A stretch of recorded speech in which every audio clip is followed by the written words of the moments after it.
요즘은 세계사를 간결하게 정리하는 책들이 유행이죠. 그리고 세계사가 왜 그렇게 흘러갈 수밖에 없었는지 나름대로 대원칙을 찾으려고 하는 책들이 특히 인기가 있습니다. 오늘 소개해드릴 이 책, 돈의 역사도 굳이 따지자면 그러한 맥락에 있는 책이라고 할 수 있어요. 이 책은 세계 역사 속에서 일어난 수많은 사건들 중에서 가장 중요하다라고 할 만한 50대, 즉 50개의 사건을 통해서 국가에서 돈을 운용하는 대원칙을 유추하고 있는데요. 오늘 책 요약 강연 영상에서는 그 50개 중에서 베스트 5를 뽑아가지고 요약 정리해드리겠습니다. 한마디로 이 책 한 권을 그 5대 사건을 토대로 깔끔하게 군더더기 없이 끝내버리겠다는 겁니다. 이 책은 우선 왜 한때 번성했던 동양, 그 중에서도 특히 중국이겠죠.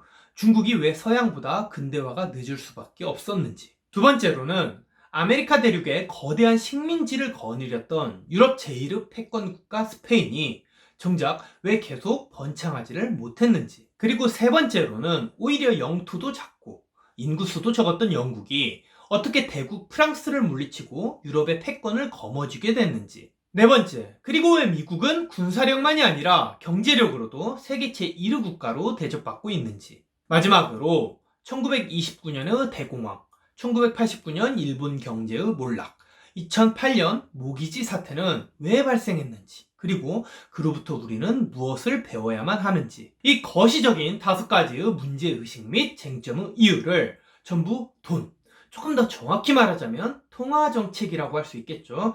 돈 내진 다 통화정책 때문에 일어났다라고 얘기를 하고 있습니다. 이 단순한 명제를 조금만 더 자세하게 분석하면 이렇게 정리할 수 있을 겁니다. 적정한 수준 이상의 시중 통화량과 그것을 금리라는 마법을 가지고 체계적으로 조율할 줄 아는 은행 시스템, 그리고 늘어나는 시중의 돈을 소비해줄 시장의 형성, 더불어 그에 걸맞은 높은 생산성. 대략 이러한 5개의 요소가 세계사에 등장하는 많은 나라들의 흥망성쇠를 결정짓는 키포인트였다는 겁니다. 그리고 바로 이 통화량, 금리, 은행, 시장, 생산성. 이 5개의 키워드는 과거의 나라들에만 적용이 되는 게 아니라 지금 현재도 모든 나라에 잘 살고 못 살고를 결정짓는 핵심이라는 점을 이 책의 저자는 강조하고 싶은 듯 합니다. 자, 이제부터 이 책에 대한 본격적인 요약을 시작합니다. 일단 가장 먼저 국가가 부강해지려면 일단 근대화된 은행 시스템이 있어야 합니다. 국가가 전쟁을 치르거나 다른 나라와 식민지 정복 경쟁을 벌이는 데는 반드시 자금이 필요하게 마련인데 이걸 항상 세금으로 충당할 수는 없죠. 불만이 심하면 혁명까지도 발발할 수 있으니까요. 그래서 은행을 통해 속칭 국가가 국민들로부터 돈을 빌리는 형태를 취하는 게 현명합니다. 게다가 이렇게 빌린 돈을 잘 갚아서 국민들로부터 신뢰를 얻게 되면 정부 입장에서는 더 많은 자금을 확보할 수도 있겠죠. 아까 영국이 왜 해가 지지 않는 나라가 됐는지 이 책에 설명하고 있다고 말씀드렸죠. 방금 얘기한 은행 시스템이 바로 영국이 세계사에서 한때나마 주인공이 될 수 있었던 이유입니다. 그리고 은행이 있으면 국가가 의도적으로 돈을 찍어내는 것도 가능해요. 시중의 통화량을 의도적으로 늘려버리는 거죠.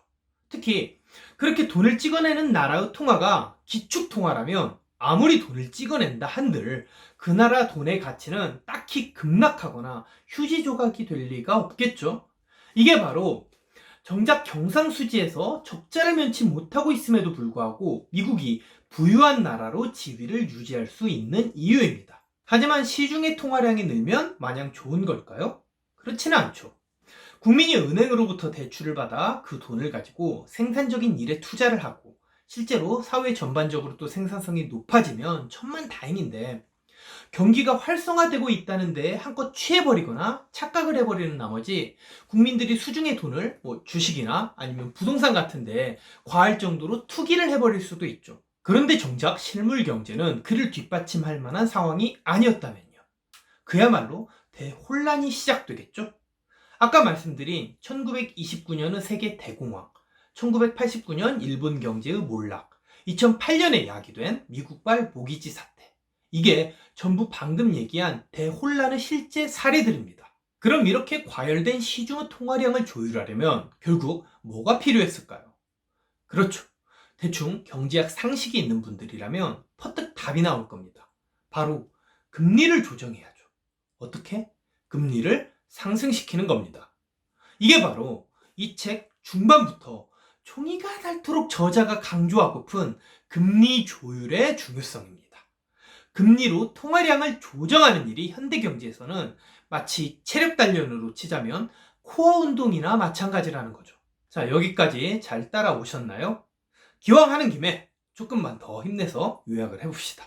대충 두 가지 사항만 추가해서 얘기를 드리면 이 책의 대부분에 관해 거의 다 완벽히 정리하는 셈입니다. 나라 안에 넘쳐나는 돈을 소비할 시장이 형성되고 그리고 그 시장을 지탱할 만한 생산력이 있는 것도 굉장히 중요합니다. 자, 스페인은 라틴 아메리카를 정복함으로써 은을 어마어마하게 챙겼습니다. 갑자기 스페인 안에 돈이 넘쳐나게 된 거죠.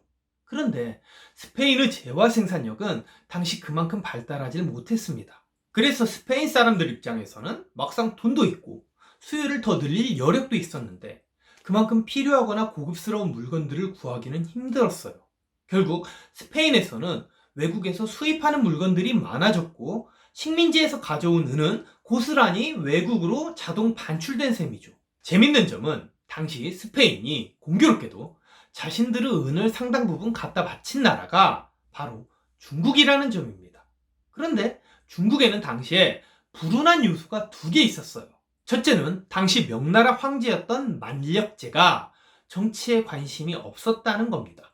그래서 환관들이 부정부패를 일삼고 국가 재정을 파탄내는 중이었습니다. 두 번째 불운 요소는 1600년 즈음이 기후학계에서 말하는 소빙하기였다는 겁니다. 일종의 기상이변이죠. 당연히 추위 때문에 농작물 생산에 악영향이 있었을 테고 굶주리는 백성들도 많아졌겠죠? 하지만 부패한 지도층과 부실한 재정 상태로는 이러한 사회 문제를 이겨내기는 힘들었을 겁니다. 결국 중국은 우리가 잘 알다시피 영국이나 미국처럼 근대화된 산업을 일궈내지는 못했습니다. 그냥 명나라에서 당시 청나라로 왕조가 뒤바뀌었을 뿐이죠. 여기까지가 바로 돈 때문에 울고 웃었던 굵직굵직한 세계사 속 사건 사고들입니다. 그래서 이 책의 제목이 돈의 역사라는 생각이 들어요. 사실 책 내용에 맞게 정확히 책 제목을 워딩하자면 제 개인적인 견해로는 역사 속의 돈 혹은 역사 속의 돈의 역할이라는 표현이 좀 더 맞는 듯한데 이렇게 지으면 책이 안 팔릴 것 같다고 출판사가 생각한 모양이에요. 제 생각에도 그냥 이 책 제목대로 돈의 역사라는 워딩이 상대적으로 왠지 조금 더 직관적이고 독자들 구미를 당기는 것 같기는 합니다. 마지막으로 필독 지수를 말씀드리고 요약 강의 영상을 마쳐볼까 합니다.